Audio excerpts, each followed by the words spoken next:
Assalamualaikum warahmatullahi wabarakatuh. Perkenalkan, nama saya Firdan Alansyah dan saya adalah mahasiswa Universitas Muhammadiyah Riau dengan jurusan keperawatan, dan saat ini saya ada di semester 1. Nah, pada pembahasan kali ini saya akan menjelaskan apa itu sistem imun atau imunitas atau daya tahan tubuh atau kekebalan tubuh. Nah, jika teman pernah mendengar imunitas, sistem kekebalan tubuh, sistem imun, daya tahan tubuh, itu artinya sama ya. Dan kali ini kita akan membahas tentang apa itu sistem imun. Kita menyebutnya sistem imun aja karena biar mudah. Sistem imun adalah sistem pertahanan dalam tubuh yang berupa sel atau jaringan yang digunakan untuk melindungi tubuh dari infeksi penyakit oleh patogen. Nah, jadi teman-teman sekarang ini udah tahu ya apa itu pengertian dari sistem imun. Nah, tapi ada pertanyaan selanjutnya, apa sih itu patogen? Patogen adalah agen penginfeksian yang biasanya menyebabkan penyakit. Dan bentuk dari patogen ini sendiri itu ada bakteri, ada virus, ada protista, dan ada jamur, dan masih ada banyak lainnya. Dan jika patogen-patogen ini masuk ke dalam tubuh, itu disebut dengan antigen. Apa itu antigen? Pengertian dari antigen sendiri adalah molekul asing yang dapat dikenali oleh sistem imun. Nah, setelah antigen-antigen itu masuk ke dalam tubuh, maka tubuh akan memberikan feedback yang bisa disebut dengan antibodi. Pengertian dari antibodi itu sendiri adalah protein spesifik yang dihasilkan oleh sistem imun yang digunakan untuk melawan antigen. Nah, sekarang teman-teman tahu apa itu patogen, apa itu antibodi, antigen, dan yang lainnya. Nah, usahakan kita harus mengingatnya untuk pembahasan ke depan. Nah, kali ini kita akan membahas tentang fungsi sistem imun dalam tubuh. Sama seperti kita di Indonesia ini, kita mempunyai tentara-tentara yang sangat hebat yang digunakan untuk mempertahankan persatuan Indonesia dari penjajahan-penjajahan luar negeri atau penjajahan dari negara lain. Nah, begitu juga untuk sistem imun ini. Sistem imun itu melindungi kita, melindungi tubuh dari patogen-patogen lainnya agar tubuh kita tetap fit dan bisa menjalani hari-hari dengan menyenangkan. Atau bisa dikatakan fungsi imunitas itu adalah menjaga sel inangnya dari infeksi patogen.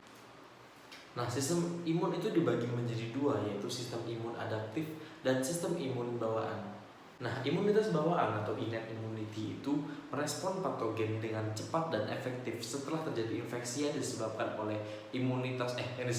patogen tersebut. Nah, imunitas bawaan juga biasa disebut dengan imunitas non-spesifik. Lah, kok disebut dengan imunitas non-spesifik? Itu karena imunitas non-spesifik ini dituju tidak untuk melawan antigen tertentu, tetapi dapat memberikan respon langsung kepada setiap antigen.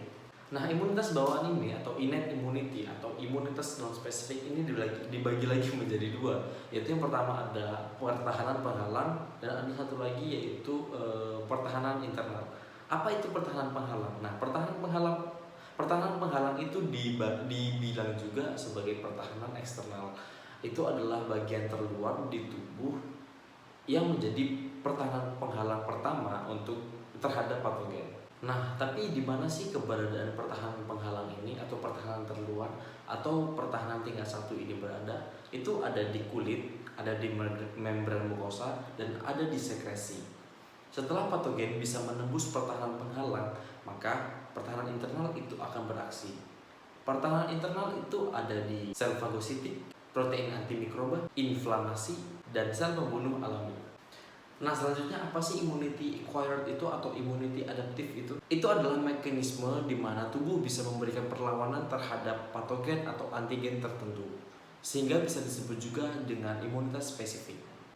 Nah, jika antigen itu bisa masuk ke dalam tubuh melewati dua pertahanan sebelumnya, maka imunitas adaptif ini akan mengingat dan akan menghancurkan antigen selanjutnya yang sama apabila masuk ke dalam tubuh kembali. Jadi, semisal ada antigen masuk ke dalam tubuh, maka imunitas adaptif ini akan mengingat dan siap menghancurkan antigen yang masuk lagi.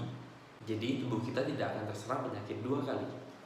Nah, itu juga yang terjadi ketika tubuh kita terkena penyakit cacar. Nah, ketika tubuh kita pernah terkena penyakit cacar, kecil kemungkinannya kita akan terkena penyakit cacar dua kali karena sistem imun adaptif kita sudah aktif dan akan mengingat patogen cacar itu datang kembali.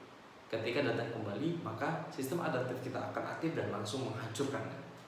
Nah, jadi gimana nih teman-teman, udah bisa dimengerti ya apa sih itu sistem imun secara umumnya? Semoga di masa pandemi ini kita tetap menjaga jarak, memperkuat sistem imun kita dengan cara berolahraga, menjaga makanan dan yang lainnya. Karena di masa pandemi ini juga sangat rentan sekali untuk sistem imun kita ini terkena corona. Nah, tapi ada beberapa pertanyaan dari teman-teman yang biasanya dilontarkan kepada saya. Itu tentang kenapa sih orang vaksinasi itu tetap bisa terkena virus corona, atau bagaimana sih mekanisme virus corona itu jangkit kepada tubuh kita. Dan pertanyaan yang paling sering ditanyakan itu adalah bagaimana sih mekanisme HIV itu bisa menyerang dan menurunkan sistem kekebalan tubuh kita. Nah, untuk pertanyaan-pertanyaan itu mungkin saya akan tahan dulu karena itu adalah pembahasan yang cukup menarik, dan nanti kita akan bahas di pertemuan selanjutnya. Karena mengingat durasi udah terlalu sore juga dan waktu buat video YouTube juga udah terlalu panjang.